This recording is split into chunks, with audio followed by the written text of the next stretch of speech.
Hey everybody, it's Jason Blaha here, and today I want to chat with you guys a little bit about potato fitness. Yeah, I know there's going to be jokes with that between my head and people calling me a potato all the time. And,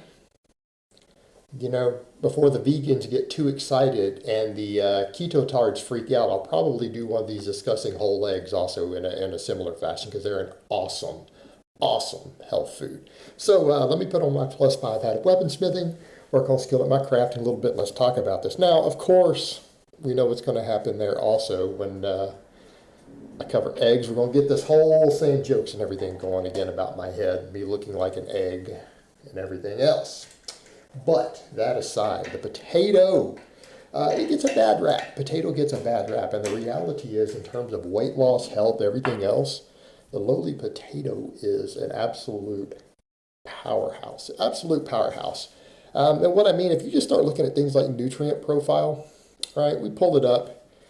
Something like 300 grams of potatoes has what, 278 calories? Has over 6 grams of fiber. All right, that's a big deal. Why? Most Americans don't get enough fiber. They don't get enough fiber. The potato has like 6.6 grams. So what we're saying there is that if you multiply that times 4, so that's going to be something in the range of just over 1,000 calories of potatoes. You're actually getting kind of your bare minimum fiber intake for health. And you go a little higher because ideally, ideal health, a lot of registered dietitians say women need something like 24 grams, something like that, and men around 30 grams, right? That's like your ideal fiber intake. Ideal. Perfect health. You can get that from potatoes. You can get that from potatoes easily. Easily. So that's kind of a big deal. There's a fair amount of fiber there. It's a pretty fibrous food. Again, we don't need to argue about fat, but there's nearly zero fat in it. Not a lot of protein, a little bit of protein. So it's mostly carbs. But then when we start looking at other stuff going on with it, has trace amounts of vitamin A, vitamin E, but it actually has that same amount of potatoes I just described, less than 300 calories, has 50% of your RDA on vitamin C. Potatoes are just as high in vitamin C as oranges are. Everyone wants to talk about oranges and stuff like it's the ultimate source of vitamin C, but potatoes are right there. And it's nice because it has a little trace of a lot of little bitty things that you need. Vitamin A, vitamin K, and actually vitamin K is a big deficiency for people who don't eat enough green vegetables. And I'm not saying you could really easily get enough from potatoes, but it does add up because even that small amount, the 280 calories, has 7%. 7% of your RDA, like your recommended amount. And a lot of people will say silly stuff like, well, lifters need higher than the RDA. No, you don't. There's no actual evidence for that. There's nothing that would support any of that. That's not even reasonable. In fact, we start talking about vitamin C and stuff. There's data suggesting vitamin C supplementation can hurt your response to exercise. It can blunt training response to both strength training and endurance training. So you don't want to be supplementing a bunch of vitamin C, but you can get an enormous amount from potatoes. Easily get as much as you could pretty much absorb in one sitting if you eat a big meal of potatoes. So it's got all that. It's got traces of calcium, decent amount of iron. Again, it comes back to that other point, vitamin C and iron. They kind of need to go together, right? They need to go together. Again, a lot of other things, traces of zinc, but the big ones, magnesium, phosphorus, potassium.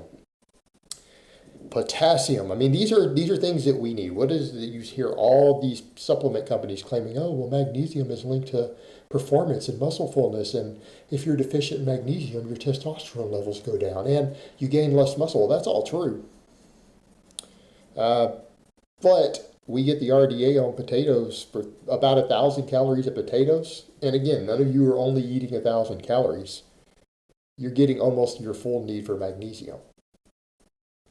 You're going to exceed it easily when you start adding other foods in. So in other words, if potatoes are a staple food for you, your chances of being deficient in magnesium are really low. Of course, it's really funny because what other foods do you see a lot of lifters and physique types consume that's also full of magnesium? Brown rice, natural peanut butter, right? All these things are loaded full of magnesium, and I think chicken's actually pretty high too. So again, the people who are worried about this don't need to be. But potatoes, amazing source of magnesium, but that potassium, that's a big one. That's a really big one. You know, again, people will talk about things like bananas, right? Bananas are full of potassium. Potato competes with a banana. Again, you go back over to this little potato, you eat a few of these and you'll hit your potassium needs for the day. These are important for people who are training. It's important for athletic performance. Potassium and magnesium, they're really a big deal. Well, they're there, they're present, and they're there in pretty significant quantities. They're there in significant quantities. Now, what you're going to hear a lot of people argue about is going to be what? Oh, glycemic index, insulin response, weight gain. No, not at all. That's nonsense. Like people who exercise and who train and things like that, they don't need to worry about insulinogenic whole foods. That is actually a myth. That's complete nonsense. Someone who is athletic, who is eating white rice, actually has less circulating insulin than a sedentary person on a ketogenic diet. They have way less insulin. Insulin response to your carbs, when we're talking about starchy type carbs, is actually really, really useful for muscle growth, and it's useful for muscle retention when you're dieting. It's actually really beneficial. And again, there's been data on that found that white rice sometimes helps preserve muscle better than brown rice does in a calorie deficit. It's a very subtle amount, but it seems to be related to the insulin response. But we come over to the other point that people will try to say, well, that's a bad thing though, right? For a lot of people, no. Potatoes are included on some of the diabetes cure diets. In other words, people who have type 2 diabetes, when a registered dietitian puts them on diets to help with this, some of the diets include things like large amounts of potatoes, right?